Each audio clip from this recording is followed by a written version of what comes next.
صحیح بخاری کی حدیث نمبر 928۔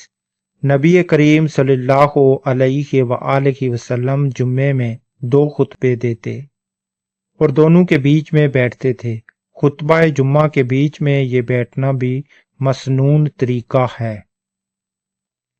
یعنی کہ جب جمعے کا خطبہ حضرت محمد صلی اللہ علیہ وآلہ وسلم دیتے تھے تو خطبے کے درمیان میں بیٹھتے تھے اور پھر دوبارہ کھڑے ہو کر خطبہ شروع کرتے تھے۔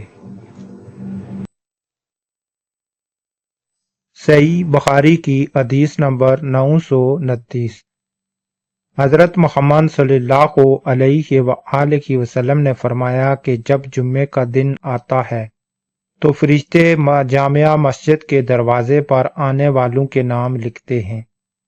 سب سے پہلے آنے والا اونٹ کی قربانی دینے والے کی طرح لکھا جاتا ہے، اس کے بعد آنے والا گائے کی قربانی دینے والے کی طرح، پھر مینڈے کی قربانی کا ثواب رہتا ہے، اس کے بعد مرغی کا، اس کے بعد انڈے کا۔ لیکن جب امام خطبہ دینے کے لیے باہر آ جاتا ہے تو یہ فرشتے اپنے دفتر بند کر دیتے ہیں اور خطبہ سننے میں مشغول ہو جاتے ہیں۔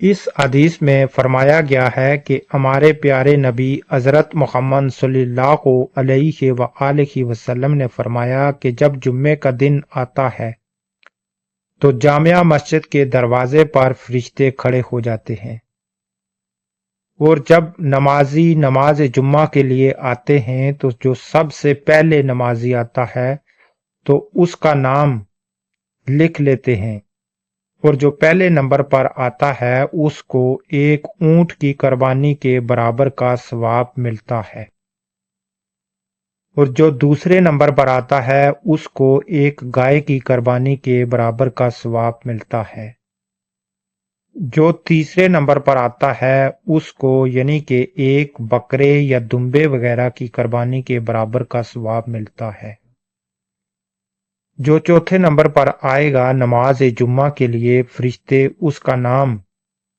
ایک قربانی جو مرغی کی قربانی ہوتی ہے اس کے برابر کا ثواب لکھتے ہیں، اور اس کے بعد جو 5ویں نمبر پر آتا ہے اس کو ایک انڈے کے برابر کا ثواب ملتا ہے، جو مرغی کا انڈا ہوتا ہے اس کے برابر کا ثواب ملتا ہے۔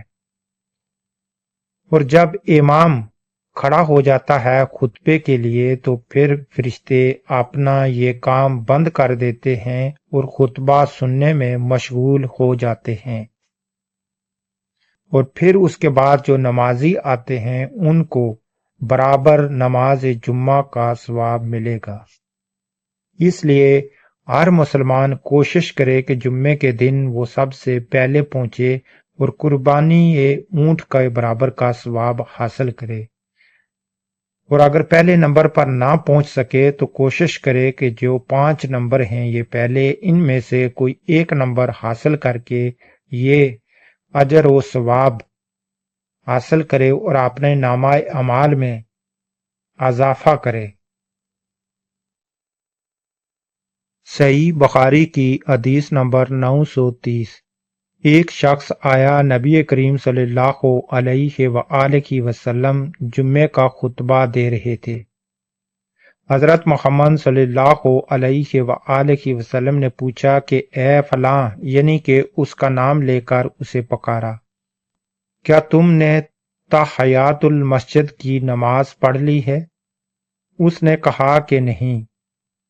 حضرت محمد صلی اللہ علیہ وآلہ وسلم نے فرمایا، اچھا اٹھ اور 2 رکعت نماز پڑھ لے۔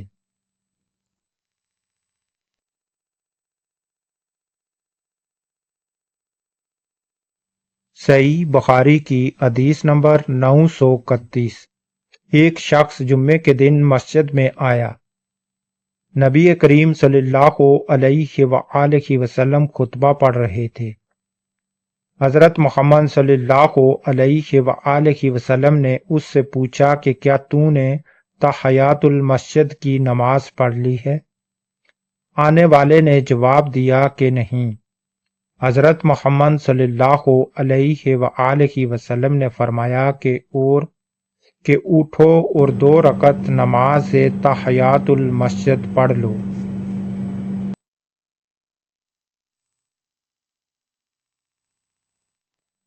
صحیح بخاری کی حدیث نمبر 932۔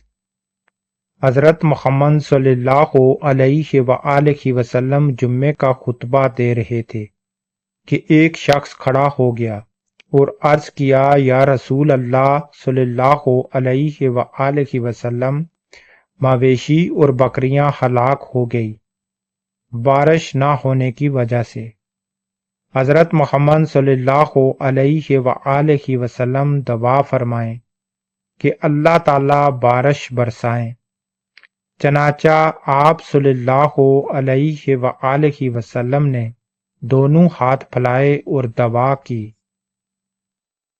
صحیح بخاری کی حدیث نمبر 933۔ ایک مرتبہ نبی کریم صلی اللہ علیہ وآلہ وسلم کے زمانے میں قحط پڑا۔ حضرت محمد صلی اللہ علیہ وآلہ وسلم خطبہ دے رہے تھے کہ ایک دیہاتی نے کہا، یا رسول اللہ، جانور مر گئے اور اہل و عیال دونوں کو ترس گئے۔ حضرت محمد صلی اللہ علیہ وآلہ وسلم ہمارے لیے اللہ تعالیٰ سے دعا فرمائیں۔ آپ صلی اللہ علیہ وآلہ وسلم نے دونوں ہاتھ اٹھائے۔ اس وقت بادل کا ایک ٹکڑا بھی آسمان پر نظر نہیں آ رہا تھا۔ اس ذات کی قسم جس کے ہاتھ میں میری جان ہے، ابھی حضرت محمد صلی اللہ علیہ وآلہ وسلم نے ہاتھوں کو نیچے بھی نہیں کیا تھا کہ پہاڑوں کی طرح گٹا مڈ آئی، یعنی کہ بادل پہاڑوں کی طرح آگے، اور حضرت محمد صلی اللہ علیہ وآلہ وسلم ابھی ممبر سے اترے بھی نہیں تھے کہ میں نے دیکھا کہ بارش کا پانی حضرت محمد صلی اللہ علیہ وآلہ وسلم کی رہائش سے ٹپک رہا ہے۔ اس دن سے اس کے بعد اور متواتر اگلے جمعے تک بارش ہوتی رہی، یعنی کہ 1 ہفتے تک بارش ہوتی رہی۔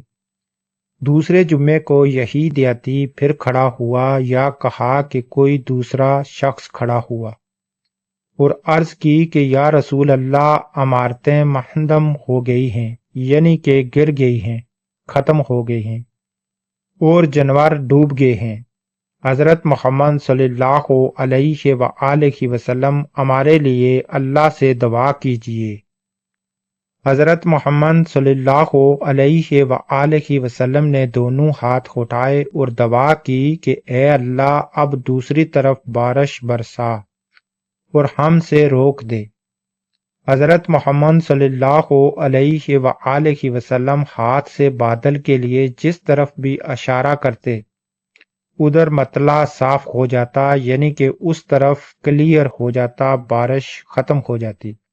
جس طرف حضرت محمد صلی اللہ علیہ وآلہ وسلم اپنے ہاتھ کا اشارہ کرتے، سارا مدینہ تالاب کی طرح بن گیا تھا، اور کنات کا نالا مہینے بھر بہتا رہا، اور ارد گرد سے آنے والے بھی اپنے یہاں بھرپور بارش کی خبر دیتے رہے۔